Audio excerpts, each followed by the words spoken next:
We got this 16-foot trailer. We bought it like 2 weeks ago, and our truck was squatting, and so we put these airbags in them. So I don't know if you can see that there, Hector. But these airbags, I'll probably demonstrate that another time. These airbags allow us to lift up the truck so that it stays level, especially when we're hauling this guy and it's completely full. It's on YouTube. Just continue. Okay. It's kind of look weird. Let me call right here. I didn't look right here. Yeah. The paper. Yeah, I found flexible. Okay, so we're gonna go like this and then step it up. Look good. No. That one. No, we're not redoing this. Come. No, it's a No, we're not redoing it. okay. So you're saying go here and then step it up to here. No, I'm gonna drop it over here. And drop it over here because I won't fit in heaven. Because right here it's gonna be higher. So this is gonna step down immediately. Yeah. What is it? Hey Leslie, how you doing? Good, how are you? Hey, do you have FaceTime? I do. Okay, I'm gonna FaceTime you real quick. Slight step down. So what we're thinking, Leslie, and it's up to you. We can either just put pavers, and I don't mind just doing that for you. Put pavers on this patio so that it's more flush, and we can kind of keep the height right. How much, Gama? It's gonna be only a step over there and that's that. Okay. Mejor, güey. Está bien. Porque ahí se le queda Pero todo el agua. mira, hay un drenaje que va así. Wants to put a drain in. But the thing what I'm gonna do, you know, I need no drain over here. But Gama, we're putting gravel against the foundation. No, pero el grabo the thing that I have, the grabo is over here. I already soldered the drain. Okay. We gotta do it. We can't just not do it. Can you call Matt? Yeah, Matt is over there. Just call him. Because we have to get these pavers in today. If you, Gama, at a minimum, if you can do all of these pavers, and then we don't do this, that's okay. But we gotta get it going today. Yeah, sometimes with these guys, you gotta like get in their face and tell them exactly what you have to do, and just be very, very forward about it. Because sometimes they'll just do what they think is best. And I sold that client a drain. He's telling me not to do it. I said, we just gotta take care of it. That's gonna worry the client. Hey, Bear.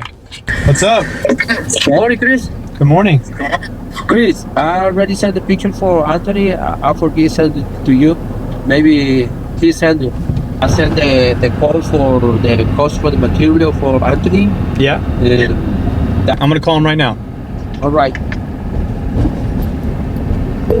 So Anton's one of our other PMs. Yes, sir. Anton, Aber said he sent you the invoice for the materials. Here we go. 636. That's good. That's fine. Tell him yes, and then let's get it paid. Okay. All right. Let's do it. You good, Anton? Yeah, I'm good. All right, man. Bye. Bye. Anton just joined us in February. He's been doing a great job. He's been doing a really good job.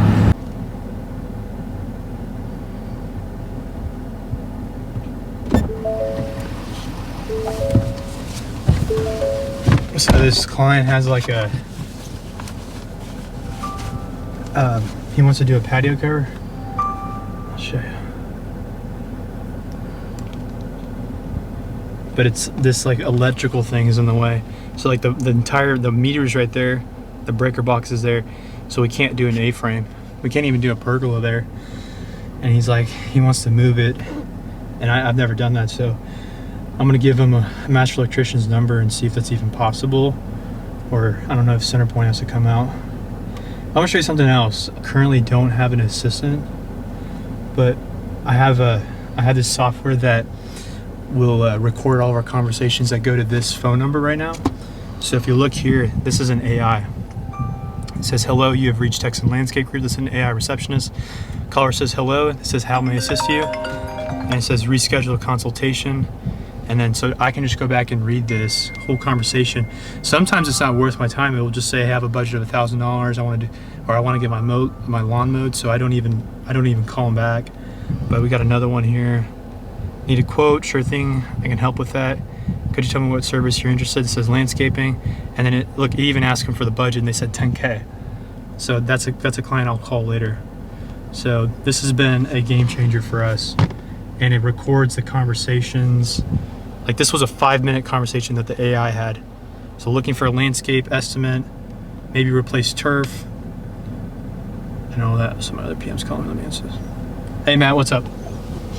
Hey, just wanted to confirm the few changes at the 40 jobs. Yeah, just Emma said he talked to you and you added some drainage and some extra pavers underneath the door. yeah, and then we have to do that 40 linear feet of drainage, regardless. That's going under the pathway that walks by the foundation. Like that has to be done Yes, with the 4-inch catch basins. And then, Yes, sir. can you just can you get a photo of that charcoal border and just send it to the client so she knows what it looks like? Yeah, I'm trying to get Mandy to send me something. Why don't you just type it in on Google? Because I think it's a belt. He said it was like Belgard 6x9 or something. Remember Sounds good. he put the That's description. The untextured ones. Yeah, it's the untextured one. Just tell the client like, hey, I just want to confirm you're good with this. Yeah, she was just asking for a photo, but I'll look one up and send it to her and then confirm. Gamma's gonna go dump during lunch, and then I guess it'd probably just be easier for him to pick it up since it's late in the day. And then I'm going to site 1 to go get him, or Ewing to get him all the drainage shit. And remember, he needs like a yard of gravel as well there. So Yeah. when he goes dump, maybe he can go pick up the gravel. Yeah, when he goes to pick up the pallets of pavers, he can grab a yard of gravel. It's brown. They wanted brown bender board, right? For who? I believe. Wasn't that in the contract? Brown Oh bender no, board? we're gonna do black now since she switched everything over to charcoal. So it was gonna be Danville beige for the whole job, but she switched over to charcoal. So we'll just do black for Gotcha. everything. All right. Okay, sounds good. Thank you, sir.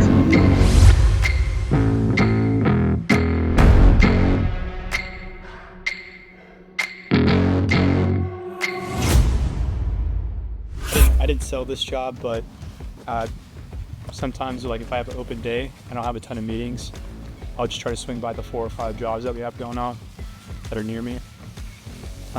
We also have like 2 or 3 construction jobs going on right now, but we don't really need to go to those. But yeah, right now they've prepped all this, put down new topsoil. So if you look at this topsoil, I think this topsoil is mixed with bank sand, so it's really good for grading. So we can smooth out the entire yard. And then they'll be putting in a ton of plants in the beds, and then we'll be putting in some Palmetto St. Augustine. And Palmetto St. Augustine is a shade tolerance. So if you look, we have these giant trees here. Not giant, but they're covering up a large part of the yard. So when you get this triplet sunlight, we always recommend you put in Palmetto, or maybe even put in like a zoysia. But Palmetto will look great here because she already has St. Augustine all throughout the yard and the front man. Oh yeah, and this, so if you look here, Hector, they got their trailer full.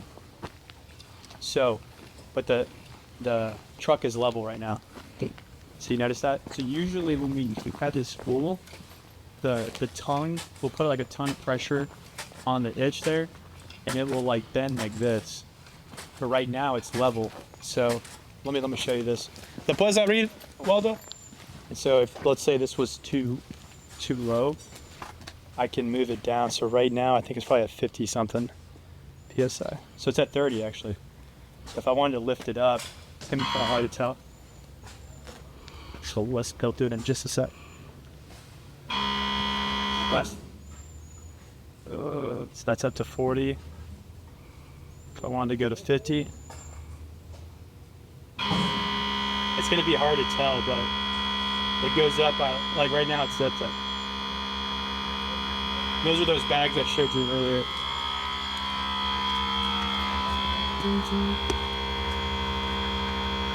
So, and if you step back, the entire truck is completely level. So it's gonna be safer for the guys, it's gonna ride smoother, and it's probably more efficient to roll this way. So I'm really, really happy with this, but I'm gonna put it back to, it doesn't need to be at 50, I'm gonna put it back to 30. And he can do this from his truck if he's in it. If he forgets to do it when he's out. So right now it's decompressed him, because we don't need it that tall.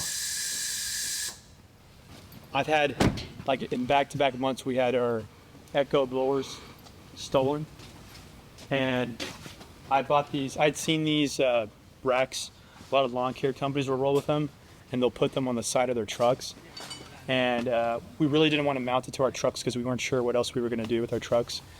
So this is the place that we found, but you can't steal this. So what you have to do is, you can't even cut this. So you would have to, when you want to open this up, you stick your key in there and this pops out, and then you move this and it swings out. But when you close it in, like, you cannot remove this at all. Like this is how to remove that. So we've been really happy with that. We haven't had any stolen. I actually bought a third one for our third trailer, but these have been great. So we just give the keys to the foreman. When they're not using it, lock it up, and people can't steal it because it happens within like 20 seconds. But yeah, we're completely loaded down. See, completely loaded down. In-house crews, what we typically do. Only back up. Don't put that in there. But we have 2 main crews that we roll with of 5, and then we have 2 other crews of 4. We do the 5 for the landscape and the hardscape because we need a ton of labor and to push the production that we're trying to do per day, because we're trying to do about 8 to 10K in revenue per crew. So the way we have it structured is we typically have a foreman, which is Waldo over there, and then we'll have a lead guy, and then we may have like a specialized irrigation or a light guy, and then we'll have 2 just laborers.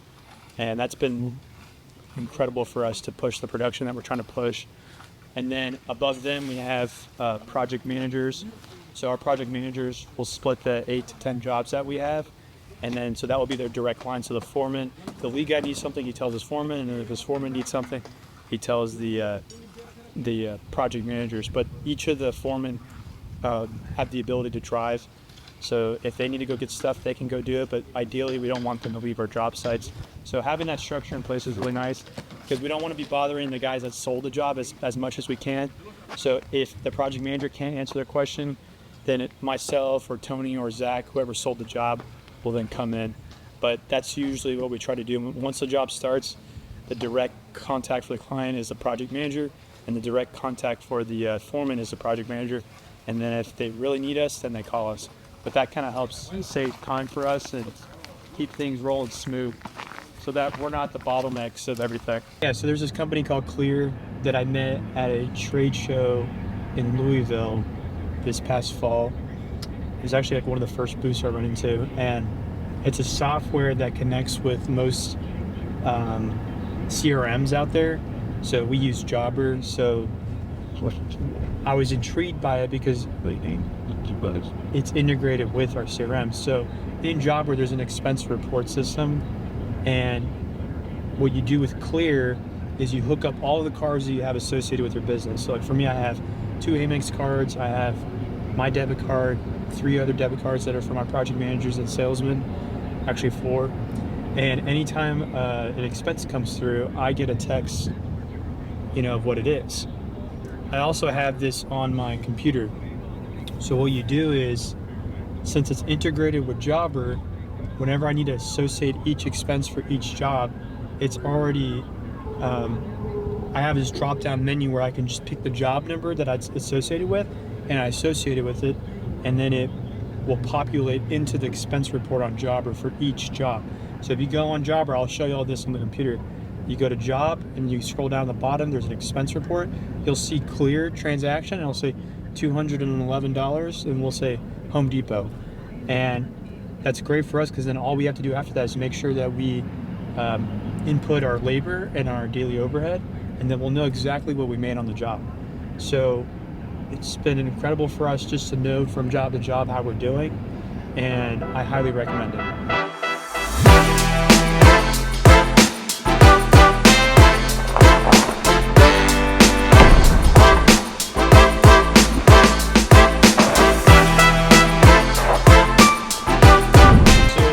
Now that we're back in my office, I gotta catch up on all the calls, because right now we don't have an assistant, so I'm handling all the leads that are coming through. I got this larger screen about a month ago or now, or so now, and it's been working great. So I have my CRM pulled up, calendar, and then my email where all the leads will come through, and then I can just kind of crank them out. So I'm gonna start calling right now. So Yeah, hi. Hey, this is Chris with Texas Landscape Group. I got a missed call from this number. It's crazy, like probably 2/3 of the calls. Bad. People looking for work, people trying to sell me marketing, telemarketers. You'll get that. There is not enough space to leave. The minute you go live on that Google page, bro, that number's everywhere. That's why we put a tracking number on it, and then we have the AI connected to it.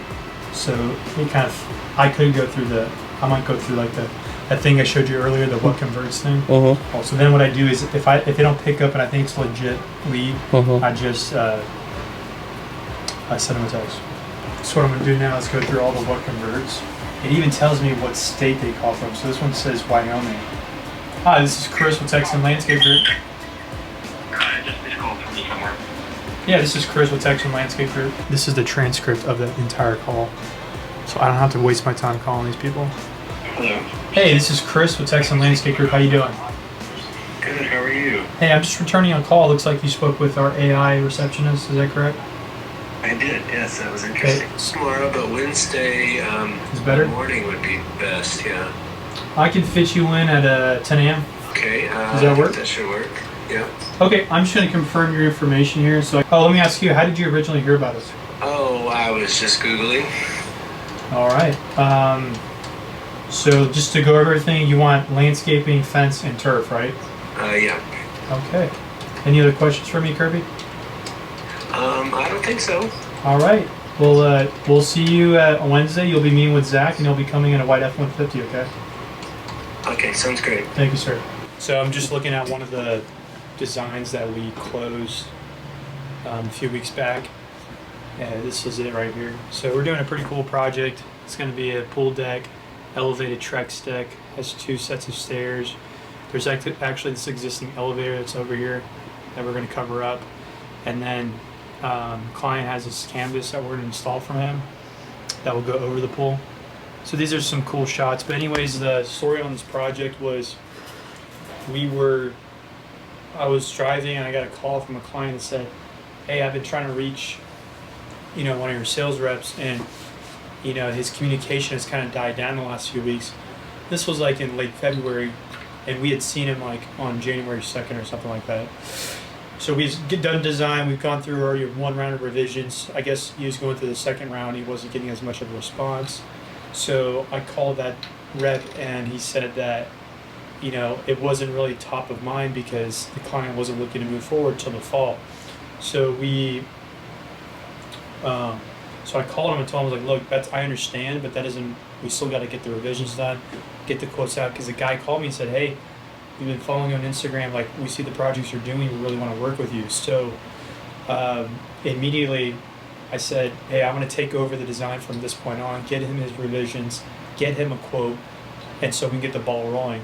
So I got the revisions done in 2 days, and then we presented him with a quote, and then we met with him the following week. And then when we met with him the following week, he added a few more things, took a few things off. I sent him a revised quote, and then I told him, I was like, look, I know you're looking to book in August or September, but we gotta get this locked down if you want to keep this kind of pricing in. I said, just give me an answer by tonight. I can knock this down. I gave him a little discount, and he locked it in for like 140 or 150K. So even though I ended up closing the project, I'm still gonna give Tony the commission on it because he did most of the legwork leading up to it, but he just needs some support. So I think if you're kind of in that position where you have a salesman or 2 under you, you should lead by example, but also still not just jump in and close and then keep all the money for yourself. Like, still empower them and give them the opportunity to make that commission, because it will pay back in the future. So hopefully when we get another client like that, this won't ever happen, and he'll still give them that attention, but he won't develop any animosity because we didn't jump in and steal the sale from him. So, but anyways, we'll be starting this project. We're really excited about it, and hopefully we get this wrapped up in the fall. I can show you in the office, but we have this little check box. It's like a metal box. I think you saw it, but it has a little slot on the top and it's locked. Mm-hmm. So we have pretty much everybody in the company, our management staff handles it. So our 2 PMs or 2 salesmen will handle the checks and pick them up. So you know, like when people were just putting on my desk, it would just get scattered everywhere. So what we do is we have everybody send a check picture, like when they pick it up, in one of our chats that we have, and it's just a chat just for checks, and that helps me track it, so I can go back on our CRM and then input the check. Oh, let me get this real quick. Hi, this is Chris with Texan Landscape Group. Yeah, so basically, they would come and, you know, drop it off. They'll slip it under my door, or they'll go put it on my desk, and, you know, it was becoming kind of hectic keeping track of all these checks. So what they do is they put in that little lockbox that we have, and then every 2 to 3 days, you know, I'll get a little stack of checks, usually like 5 to 10 checks, and then I'll go deposit them at the bank, because it's actually quicker for me to do that than do it one by one and deposit it on my phone. So I just go to the bank and just put them in lump sums. And actually, I believe when you do it directly to the bank, the money usually gets there the same day or the day after. Whereas sometimes with online deposits, it's not as quick. But yeah, that's how we've kind of handled the check so far. But I think eventually we're gonna get to the point where that in itself consumes so much of our PM's times and our salesman's times that we're gonna start just requiring wires and CC and just kind of going that route, because it's such a big headache to kind of keep track of all this.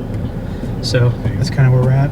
Yeah, but that's why I always talk to a lot of guys that are doing usually under like $1 million in revenue, and I tell them, like, do not take out fucking loans on as much as you can. Don't get brand new trucks.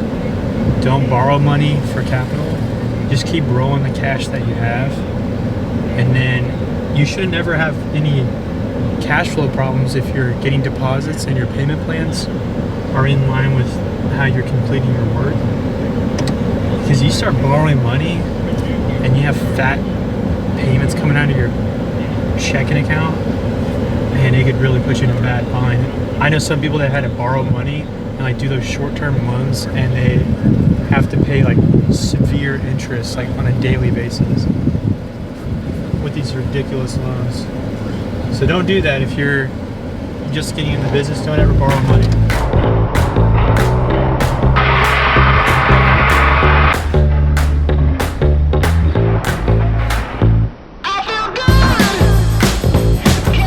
¿Qué tal? ¿Cómo estamos?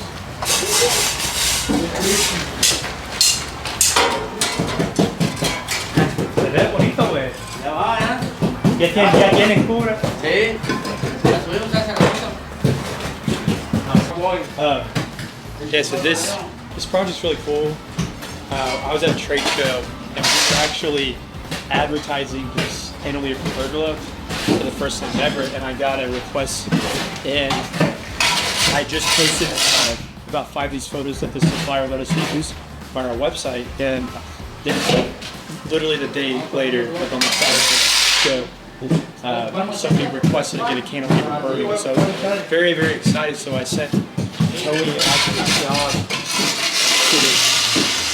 to sell it, and they were so happy with everything that we were the only bid they got. And so when we won this job, we were super excited because this is going to be enormous. So we're talking from end to end it's 15 feet, and then I believe going from here to the fence it's like 29 feet. So the max that you can go out without having to let those is 6 feet. So it's a significant amount of space. I don't know from your angle if they can see, but there's no posts in the front here. It's really, really cool angle. So it has a slight pitch towards the back fence here, so the water will just slide off that way. But for the most part, it's pretty much flat. So they got about 70% of the ceiling in. This is the insulated roofing panel, and then there will be, there should be some recessed cam lights that are going in, and there will actually be 3 fans too. And then right now they're building the outdoor kitchen. So when we do most of our kitchens, we just build that as either the full chop or half chop CMU blocks, and then we'll start cutting them out to do to put in the built-in grills. I think we have an existing egg that we're putting in, And then there will be actually a TV wall on this middle section here. But it's really cool as a business owner to be able to see jobs like this get sold and you're not even really a part of it. But I do like visiting job sites like this because it's really fun to see the construction happening. But right now, we're basically sectioning out the kitchen to the different areas. So Jose's over there. Yeah, I think this is 8x8, so it's an 8x8 post. And oh, by the way, y'all don't see this, but we didn't have to go through HOA or permitting or anything for this, but we did get the posts and this entire structure engineered. So the footers, which is where these posts go in. So right now this is in the ground. It's like a 4-foot deep hole, about 3.5 feet wide, and there's a shit ton of rebar. A shit ton of rebar in the ground.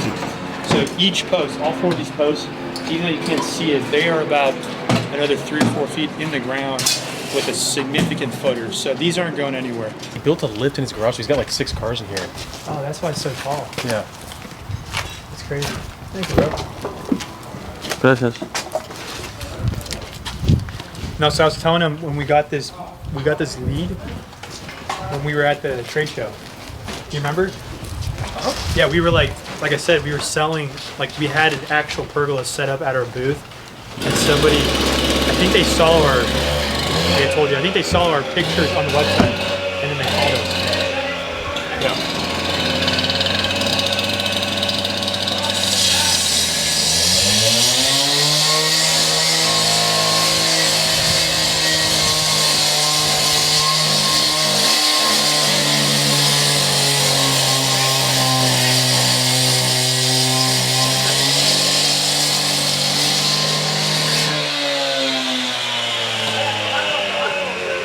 This crew is like, I think it's a dad and three boys. These footers for these posts were 4 feet 6 inches down, and they went 6 feet out.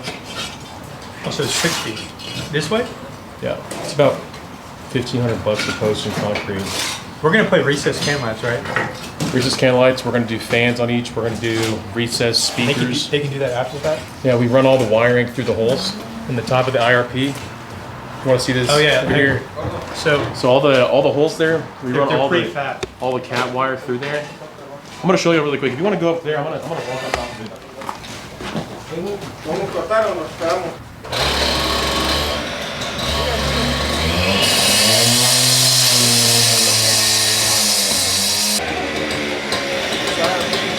All right, well, thanks for following me for the day.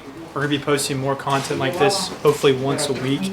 And let me know if there's anything else that you want to see more of. Just comment down below. Also follow us on Instagram at Texan Landscape Group and at Chris Goslin.